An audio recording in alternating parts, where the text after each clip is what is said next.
अब्बू सलेम एक आईने के सामने खड़ा था। सलेम ने हाल ही में अपनी दाढ़ी मूछें साफ कर ली थीं और अब उसका चेहरा सफाचट था। बंबई में उसने लंबे लंबे बाल और मुसलमानों वाली दाढ़ी मूछ रखी थी। टोपी पहन लेने के बाद वो एक मजहबी मुस्लिम नौजवान लगने लगता था। लेकिन जब वो बंबई से भागा और दुबई आने के पहले हैदराबाद, दिल्ली और लखनऊ में फरार रहा, उस दौरान वह लगातार अपना भेष बदलता रहा था।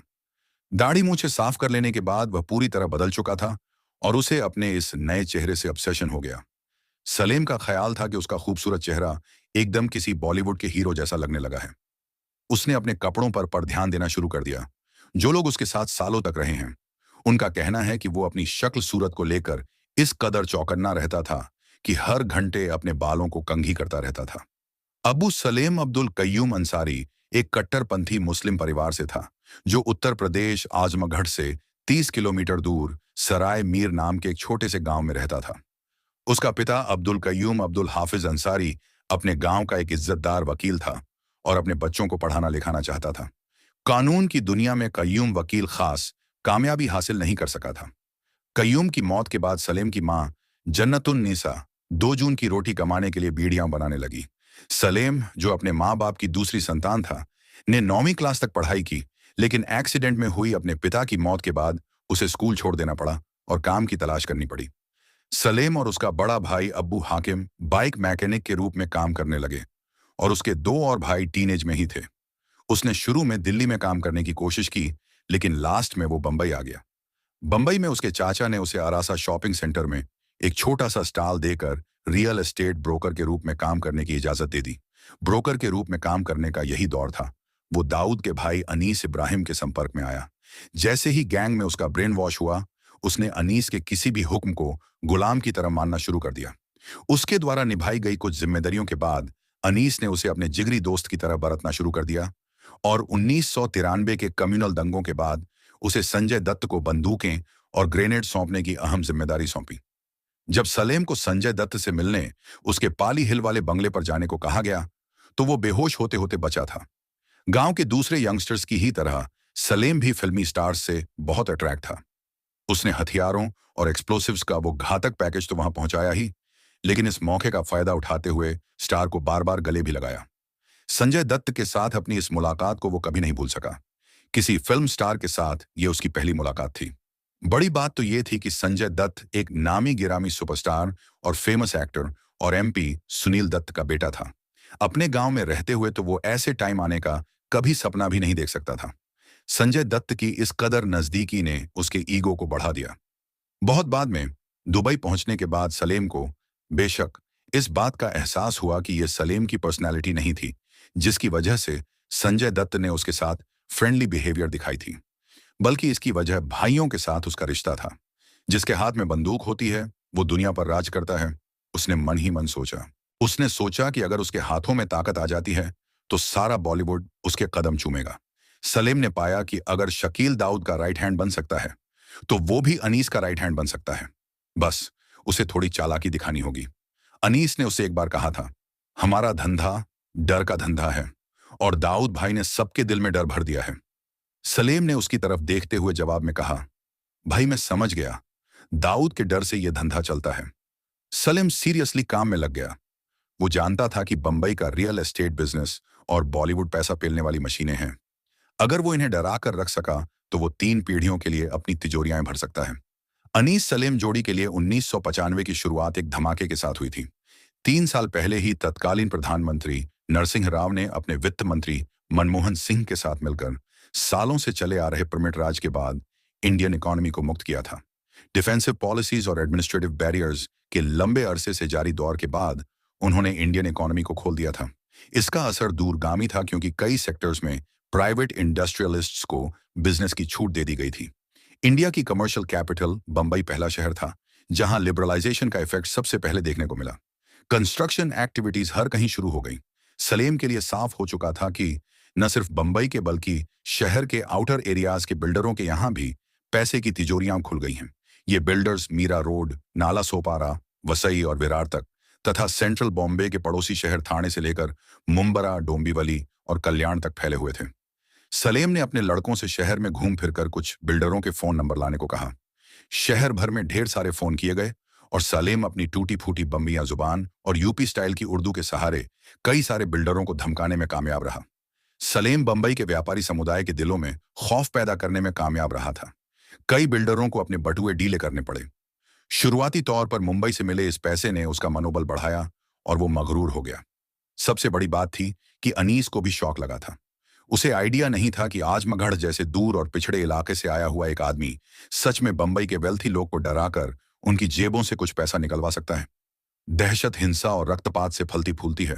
तब भी सलेम ने अब तक जरा भी खून नहीं बहाया था। वो दाऊद के आतंक पर मजे कर रहा था। उसने फील किया कि अगर कभी कोई बिल्डर उसके दबाव में आने से इनकार करता है तो उससे निपटने के लिए उसके पास कोई लड़के नहीं है। सलेम का ध्यान सीधा आजमगढ़ की गरीबी और बेरोजगारी पर गया। उत्तर प्रदेश और बिहार अराजकता के मामले में कुख्यात थे।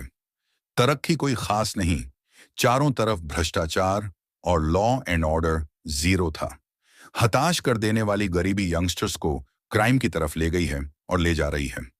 डिमांड एंड सप्लाई की इस सुविधाजनक हालत को देखते हुए सलीम के मन में अपने होम टाउन से शूटर्स को ले आने का ख्याल आया, जो एकदम नया ख्याल था। गांव के ज्यादातर नौजवान किसी समय देसी रिवॉल्वरों का इस्तेमाल करते थे, जिन्हें कट्टा कहा जाता है। कट्टे का निर्माण लोहे की वेल्डिंग करने वाले छोटे स्तर के कारखानों में किया जाता है। एक गोली दागने के लिए यह एक अच्छा हथियार है। एक बार गोली दागने के बाद इससे तुरंत दोबारा गोली नहीं दागी जा सकती। बिहार और उत्तर प्रदेश के कई गांवों में कैटा इंडस्ट्री एक कॉटेज इंडस्ट्री है और यहां से आने वाले हथियार गांव के उन गुंडों के लिए बहुत यूजफुल होते हैं जो कमजोर तबके के लोगों को डराने धमकाने की फिरक में रहते हैं। सलीम सड़क छाप ठगों के बीच पला बड़ा होने के नाते जानता था कि ये नौजवान जरूरत पड़ने पर गोली दाग सकते हैं और वारदात करके भाग सकते हैं। ऐसे किसी भी यंगस्टर को 3,000 से 5,000 रुपए तक की छोटी सी रकम पर भाड़े पर लिया जा सकता था। अगर शूटर चालाक हुआ और पुलिस को झांसा देकर निकल भागा तो उसे उसका मेहनताना दिया जा सकता है, और अगर गिरफ्तार हो गया तो सलेम की कोई जिम्मेदारी नहीं रह जाएगी। इस तरह सलेम उत्तर प्रदेश से शूटर्स को लेकर आने वाला पहला गैंग लीडर था। इन लड़कों को हिदायत दी गई कि उन्हें सिर्फ इतना करना है कि बिल्डरों के दरवाजे पर गोली दाग दें, कांच की खिड़कियां तोड़ दें, उनके ऑफिस में घुसकर रिवॉल्वर तानकर मैनेजर को डरा धमका दें। फिल्म मेकर सुभाष घई और राजीव राय को इसी तरह से धमकाया गया था। बाद में इन लड़कों को गोली मारकर हत्या करने के काम भी सौंपे गए। इन लड़कों का चूंकि बंबई में कोई पुलिस रिकॉर्ड नहीं था, इसलिए अपराध की दुनिया में आए इन नए लड़कों को लेकर पुलिस हैरान थी। शहर भर से बड़ी तादाद में गोलीबारी की घटनाओं की रिपोर्टें आने लगीं और पुलिस मूक दर्शक बनकर रह गई। इन हत्याओं और गोलीबारियों का एकमात्र सुराग वारदात के शिकार लोगों से किए गए सलेम के दावे होते थे, जिनकी वह डींगे हाँका करता था। बिल्डर प्रदीप जैन ऐसा ही एक शिकार था जिसे सलेम ने अपना निशाना बनाया था। जैन जो इमारतें खड़ी कर रहा था, उनमें सलेम हिस्सा चाहता था, लेकिन उसने सलेम की धमकियों के सामने झुकने से मना कर दिया। 7 मार्च 1995 को सलेम के आदमियों ने प्रदीप जैन की उसके जुहू बंगले के बाहर गोली मारकर हत्या कर दी। जैन को शहर का सबसे बड़ा बिल्डर माना जाता था और उसकी हत्या के साथ ही सलेम अपराध के मंच पर आने वाले एक खूंखार डॉन के रूप में कुख्यात हो गया। इस हत्या का व्यापारिक समुदाय पर भी वाजिब असर हुआ। हर कोई बिना नानुकुर किए पैसे देने लगा।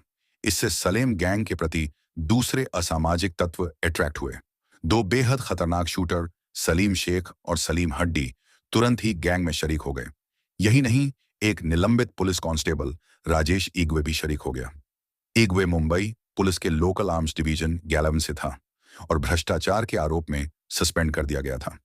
इग्वे हर किस्म के हथियारों में माहिर था और ऐशो आराम की जिंदगी जीना चाहता था। वो गैंग में शामिल हुआ और सलेम के लिए काम करने लगा। मुंबई माफिया के इतिहास में ऐसा पहले कभी देखने में नहीं आया था कि कोई पुलिस वाला माफिया गैंग में शामिल होकर उसके सरगना के इशारों पर मर्डर्स करने लगा हो। लेकिन सलेम के गैंग में अब यह भी होने लगा था। सलेम ने अपने शिकारों के दायरे को बढ़ाना शुरू कर दिया। जिस अगले शख्स को उसने चुना वो था ओम प्रकाश कुकरेजा, चेंबूर के कुकरेजा बिल्डर्स का मालिक। पुलिस की डायरी कुकरेजा को राजन का सपोर्टर और उसका फाइनेंसर बताती है, जबकि न्यूज रिपोर्टों के मुताबिक वो हर साल तिलक नगर के सह्याद्री क्रीड़ा मंडल द्वारा आयोजित गणेशोत्सव के लिए 50 लाख रुपए दान किया करता था। जब सलेम के लोगों ने उसे ये बातें बताईं तो उसने कुकरेजा को पैसों के लिए फोन करना शुरू कर दिया, लेकिन कुकरेजा ने मना कर दिया और अपने चेंबर ऑफिस के सिक्योरिटी के इंतजाम और बढ़ा दिए। सलेम ने अपने 2 शूटर सलीम हड्डी और इग्वे को उसकी इस गुस्ताखी के लिए सजा देने का हुक्म दे दिया। 18 सितंबर 1995 को ये दोनों कुकरेजा के ऑफिस में घुसे और उन्होंने न सिर्फ कुकरेजा की हत्या कर दी बल्कि ऑफिस में मौजूद स्टाफ को भी मार दिया। लेकिन मुंबई पुलिस ने भी एनकाउंटर का अपना कुख्यात तरीका अपनाते हुए इन दोनों हत्यारों को मार गिराया। इग्वे की मौत खासतौर से इंपॉर्टेंट थी। इस मौत के मार्फत इस अराजक शहर में पुलिस के दूसरे एक्स एम्प्लॉयज को मैसेज दिया गया था। पुलिस कुकरेजा हत्याकांड का सुराग पा सकने में फेल रही। साल भर तक चली इन्वेस्टिगेशन के बाद पुलिस को मामले को ए वर्ग में रखते हुए उसकी फाइल को बंद कर देना पड़ा।